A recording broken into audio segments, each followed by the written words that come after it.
The coffee shop was buzzing with the usual morning rush when Sarah Martinez walked in, her weathered jacket hanging loose on her thin frame, dirt under her fingernails telling the story of another night spent in the cold. Customers instinctively stepped aside, avoiding eye contact as she approached the counter with trembling hands, counting crumpled dollar bills for a simple cup of coffee. The barista's impatient sigh was audible as whispers of another homeless person rippled through the crowd. But across the room, retired Army Captain James Rodriguez felt his blood run cold as his eyes locked onto something that made his heart stop.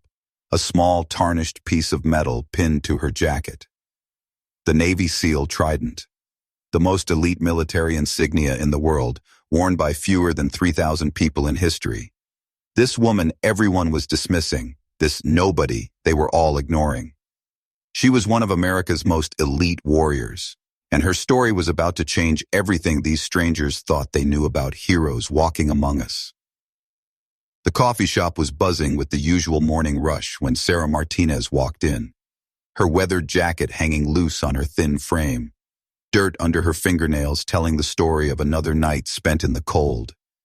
Customers instinctively stepped aside, avoiding eye contact as she approached the counter with trembling hands, counting crumpled dollar bills for a simple cup of coffee. The barista's impatient sigh was audible as whispers of another homeless person rippled through the crowd.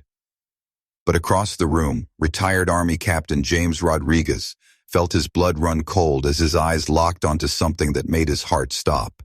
There, pinned to her faded jacket, was a small, tarnished piece of metal that most people would dismiss as worthless jewelry. But Rodriguez knew better. 25 years of military service had trained his eyes to recognize the symbols that mattered. The Navy SEAL Trident, the most elite military insignia in the world, worn by fewer than 3,000 people in history. Rodriguez's coffee grew cold in his hands as he studied the woman more carefully. The way she carried herself, despite her obvious struggles, still held traces of military bearing. Her eyes constantly scanned the room, assessing threats and exits, a habit that never leaves a true warrior. The Trident wasn't some costume jewelry or stolen valor attempt. This was real. This woman everyone was dismissing, this nobody they were all ignoring, was one of America's most elite warriors. His mind raced through the possibilities. Female Navy SEALs were even rarer than their male counterparts.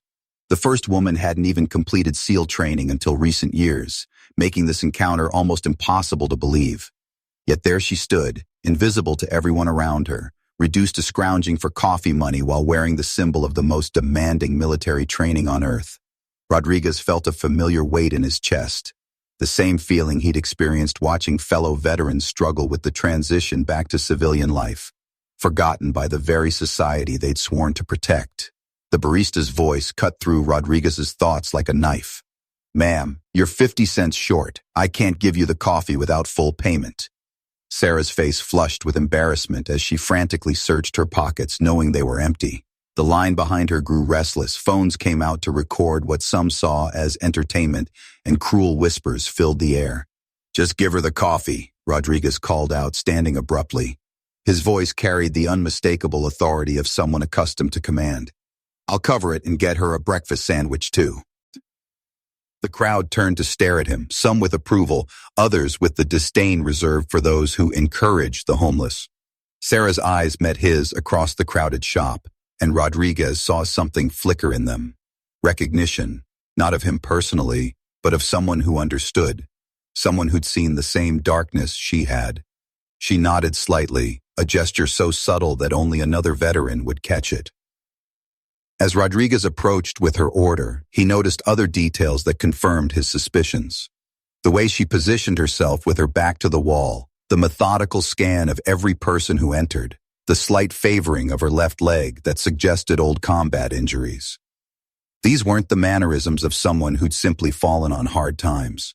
These were the ingrained habits of someone who'd operated in the world's most dangerous places. "Thank you," she said quietly when he handed her the food, her voice carrying just a hint of the steel that had once commanded respect in the most elite military circles. But it was her eyes that told the real story. Eyes that had seen too much, carried too much, and been ignored by too many. Rodriguez made his decision. Mind if I sit with you for a minute? It wasn't really a question. In his heart, he knew this encounter was meant to happen. Two warriors recognizing each other in a world that had forgotten what they'd sacrificed. Sarah hesitated, clearly torn between gratitude and the defensive walls she'd built around herself. I know what that is, Rodriguez said quietly, nodding toward the trident on her jacket as they settled into a corner booth away from prying eyes. Sarah's hand instinctively moved to cover the insignia, a protective gesture that spoke to years of having to defend her service record to skeptical civilians. Most people think it's just a piece of jewelry, she replied, her voice barely above a wee-woo. Whisper. Sometimes it's easier to let them think that. Rodriguez leaned forward, his expression serious. I'm Captain James Rodriguez, Army Special Forces, retired, 25 years of service, 3 deployments to Afghanistan, 2 to Iraq. I've worked alongside SEALs enough times to know the real deal when I see it. He paused, studying her face. The question is, how does one of the most elite warriors in the world end up in this situation? For the first time since entering the coffee shop, Sarah's carefully constructed walls began to crack. Her hand trembled slightly as she touched the trident, and Rodriguez saw tears threatening to spill from eyes that had probably shed too many already. Lieutenant Sarah Martinez, Naval Special Warfare Development Group, she said, using the official name for SEAL Team 6 that most civilians never heard. 8 years active duty, 4 combat deployments, more classified operations than I can legally discuss. Her voice grew stronger with each word, as if speaking her truth was reawakening something inside her that had been dormant too long. The coffee shop noise faded into background static as Rodriguez absorbed what she'd just revealed. SEAL Team 6, the most secretive, most elite unit in the American military. The operators who took out bin Laden, who handled the missions too sensitive for anyone else to know about. And here she sat, forgotten and ignored, wearing her service like an anchor that was dragging her down instead of lifting her up. What happened? He asked, though he suspected he already knew the answer. He'd seen it too many times before. Warriors returning from the shadows, only to discover that the light of civilian life was somehow harder to navigate than the darkness they'd left behind. Sarah's eyes grew distant as she began to speak, her voice taking on the measured cadence of someone giving a mission briefing. The operations were classified at levels most people don't even know exist. Counter-terrorism missions in places that don't appear on any map. Hostage rescues that never made the news. Intelligence gathering in countries we weren't officially operating in. She paused, taking a shaky sip of coffee. For 8 years, I was Sarah Martinez the Ghost. I could disappear into any environment, speak 4 languages fluently, and complete objectives that other units couldn't even attempt. Rodriguez nodded, understanding the weight of carrying secrets that could never be shared, victories that could never be celebrated, sacrifices that would never be acknowledged by a grateful nation. The problems started during my last deployment, Sarah continued, her voice growing quieter. We lost 3 team members in an operation that went sideways. Not just lost. I watched them die, Rodriguez. Good people, the best warriors you'd ever meet, and they died because intelligence was wrong, because politicians made decisions from comfortable offices thousands of miles away from the reality we were living. The familiar darkness crept into her expression, the look Rodriguez had seen in too many veterans' eyes, the moment when the weight of what they'd seen and done became too heavy to carry alone. I came back different. The nightmares, the hypervigilance, the inability to connect with people who'd never understand what we'd been through. The Navy offered counseling, but how do you explain to a therapist that you've taken lives in defense of your country without revealing classified information? How do you process trauma when half your experiences officially never happened? Rodriguez felt his chest tighten with recognition, the invisible wounds that came home. He with warriors, the battles that continued long after the shooting stopped. Sarah's story was heartbreakingly familiar. Elite soldiers trained to handle any enemy except the ones that lived inside their own minds. The drinking started as self-medication, she admitted, shame coloring her voice.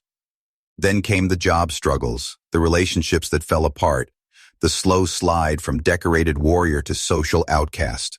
The transition programs were a joke, Sarah continued, anger beginning to replace the sadness in her voice.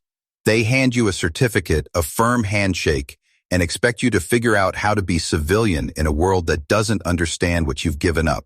My skills, advanced weapons training, tactical planning, covert operations, none of that translates to a normal job application. Rodriguez winced, remembering his own struggles with the transition, though his had been cushioned by rank and connections that Sarah clearly hadn't possessed. I tried everything, she said, listing failed attempts with growing frustration. Security work, but most companies wanted flashy credentials, not classified operations they couldn't verify. Police work, but I couldn't pass the psychological evaluations. Too many red flags from undisclosed trauma. Corporate jobs were impossible because I couldn't explain 8-year gaps in my resume or why my references were all classified contact numbers. The systematic failure of support systems became clear as Sarah painted a picture Rodriguez had seen too often.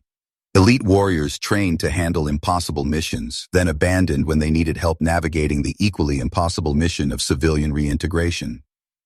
The final blow came when the VA denied my PTSD claim. Sarah's voice cracked with emotion. They said my service record couldn't be verified because my operations were classified.